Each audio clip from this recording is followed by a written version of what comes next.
Hey everyone, Citywide Blackout at the Rhode Island Author Expo, and my next guest really needs no introduction, but I kind of have to because otherwise we can't move on with this thing. So Keith Carreiro joins me. He's been on the show numerous times for his very long-running fantasy series. Keith, welcome back, man. Great to have you Thanks, here. Max. Always good to be here. All right. So when we last spoke, you were, I think, 3 books into your 9-part Immortality Wars series. The Penitent was the first trilogy, and now you're on to a new one called The Pilgrim. Yep. Which you have right here. Yep. Show the folks at home. There we go. Part one. So this is part 1 of the new trilogy. Am I correct in that? That's correct. Okay. Where does this pick up when the last trilogy ends off? Okay, the third book ends with a major character, Paul Warren, in the middle of a battle in the city. Yep. And it's a tumultuous ending, and you're not sure what happens. As a matter of fact, I don't even think the main character understands what happens. So the fourth book picks up from there, and he goes through something like I don't know how else to describe it, an interdimensional change. Okay. Okay? But what is actually happening is the first trilogy, you think you're in the Middle Ages, but you're not. You're in the middle of a scientific experiment taking place in the 26th century. So he's actually being transformed out of that experiment, Yep. and he's going into the reality of where the scientists are. I read that. So he basically dies, or thinks he does, and then wakes up 500 years in the future. Actually, it's 16 centuries. Okay, so it's a lot Yeah. more than that. Yeah. All right. So what's his reaction? He kind of wakes up and realizes kind of what's going on. He doesn't get over that because Right. the events overtake his capacity to keep up a linear sense of thought Sure. and a cognition about what is happening to him. So it just, one thing keeps happening to him after another, and it really tests his mettle, so to speak. Okay. How does he keep from just going nuts? That's a great question. He's trained Sure. to handle chaos, Okay.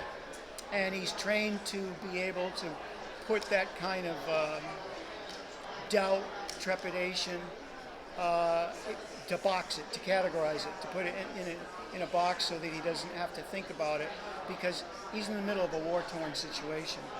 And the people in the 26th century, a variety of them, look at him in different ways. Some think he's a villain. Mm-hmm. Some people think he's a hero. Mm-hmm.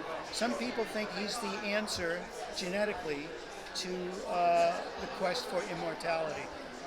Wow. Yeah. Okay. Now, we've talked about this a couple times. I want to ask about world building, because this is obviously a very complex story. How much time was spent just putting the world together before you decide, okay, now I'm actually ready to write this thing? That's a great question, too. So in 2014, I started writing the first trilogy. It was actually May I started, but I spent the month of March and April researching and thinking about that particular setting for the first trilogy. For The Pilgrim, I spent 6 months just researching and idea building for, in other words, so what's the 26th century going to look like, right? So I had to make a supposition of what would happen if the science did not slow down and it kicked in, and it was based on quantum engineering. So every degree of increase is 10 times greater than the previous one. Mm-hmm. So in the end of this book is a chart. It's a scale of technological development, and it starts 2 million years ago. Jeez. And it goes up to 2562. Damn, dude. Yeah. Okay. So there's a Russian woman who's since deceased, Baba Yaga or something. Yep. Yeah, and she has had predictions that go up, I think, to quite a while. Okay. And so I would say, I'm going to put my Baba Yaga hat on and see what I can do in this regard. Yeah. Now, when it came to this, did you go through a lot of refinement where you said, okay, this actually doesn't work anymore, or I just don't like this, we're going to swap it out and try something else? All of that was in the pre-writing stage. So I Sure. didn't have to go through that. Okay, good. That's what gave, I think, credence that this has a reality to it that really grabs people. Sure. I've had 4 editorial reviews on it, and they're smoking. Nice. Yeah. Okay. So where is the story going to go with this new trilogy? Without any spoilers. Paul is going to come into his own in this particular setting, Okay. but this series is based on a Russian term called matryoshka, Okay. which is a nesting doll. Okay. So you have a doll within a doll within a doll. So my idea or thought about what's around us is that we live in multiple realities. Okay. And when I also, part of the research I did was looking at what physicists are saying about our reality. And there are some physicists who are saying, and philosophers are saying that we live in a simulation. Ooh. I like this. Yeah. So the simulation that he finds himself, he's not in that experiment anymore. Okay. He begins to realize that he thought he might be in heaven, or he might be in another Valhalla, or something different. He's not sure if he died. He doesn't have the time to reflect on that. But he starts to adjust to this reality, and his fighting skills take over. And he's also brought, I don't know if you want to say, the magic and the skill set that the scientists gave him. He's brought that into this world. Okay. So despite the fact that the humans are enhanced, Yep. and he's dealing with entities that are also creatively and scientifically enhanced, machine sentience, intelligence, he's able to deal with it. I would find it hard to believe that someone from the 60th century could last more than like 4 seconds Yeah. in a futuristic world, but how does he survive? basically? Because he's not really from the 16th century Okay. or the 9th century. All right. Yeah. All right. He's an experiment, and the scientists did not realize what they created. Ah, okay.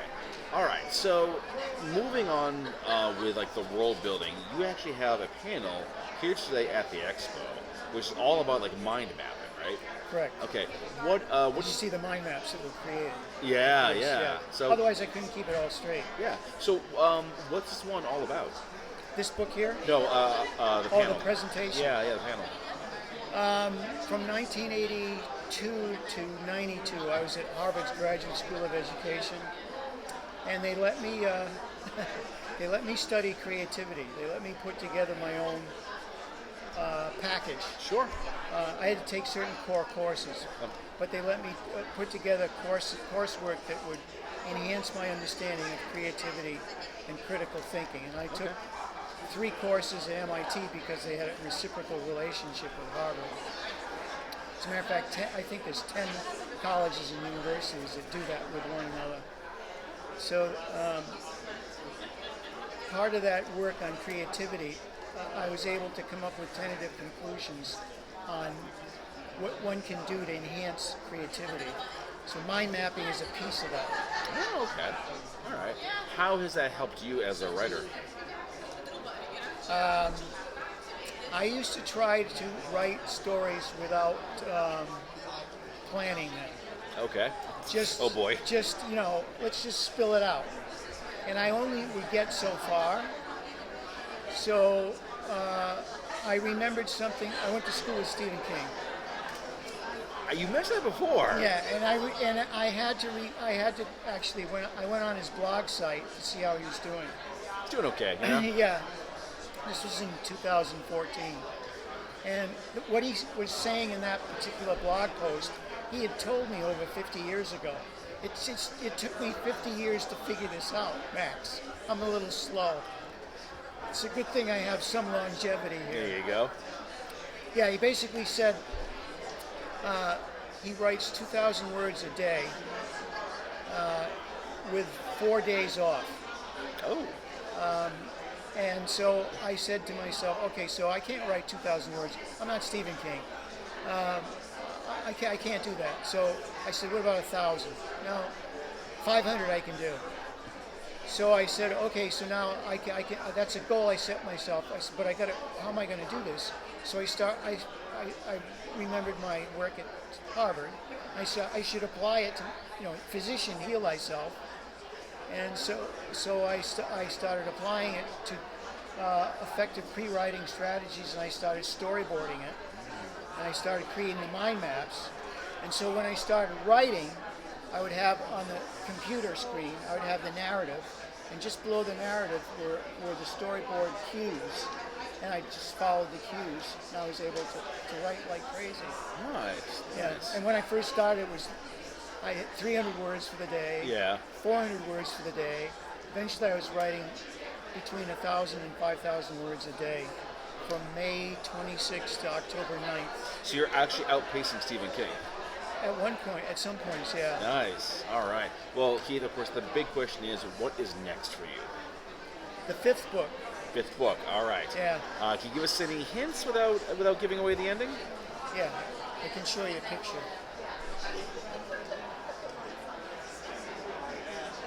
Excuse the dead space. I know, right? Whatever can we talk about to fill this thing? That's her. All right. Can we please show that?